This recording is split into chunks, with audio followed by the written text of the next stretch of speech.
Bonjour, dans cette courte vidéo, je vais vous présenter les points difficiles de la colle du ECA du 10 novembre 2015. Pour les QCM 13 et 14, on s'intéresse à la recherche d'extréma.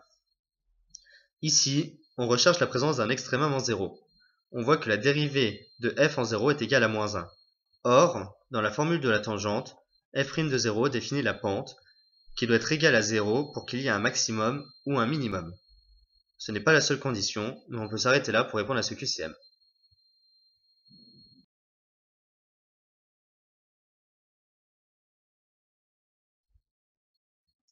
Pour la lecture de ce tableau de variation, on voit que f de 0 est le maximum global et donc aussi local, car 6 est la plus haute valeur que f de x prend.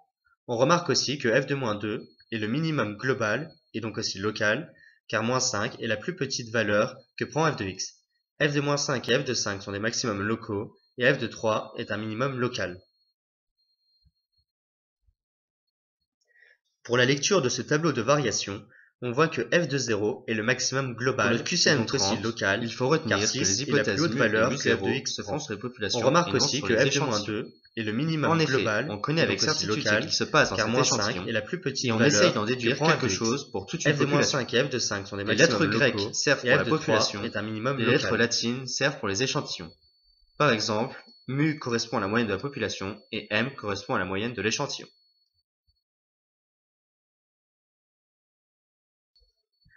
Pour le QCM 33, il faut distinguer les tests paramétriques des tests non paramétriques. Un test paramétrique nécessite des conditions de validité sur la distribution de la variable étudiée.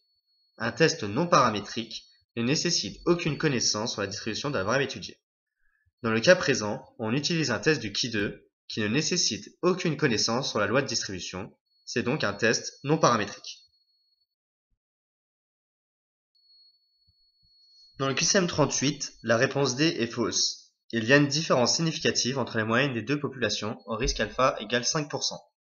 Dans ce QCM, on ne rejette pas H0, donc il n'y a pas de différence significative entre les moyennes. Mais attention, on n'accepte jamais l'hypothèse nulle, on ne fait que ne pas la rejeter.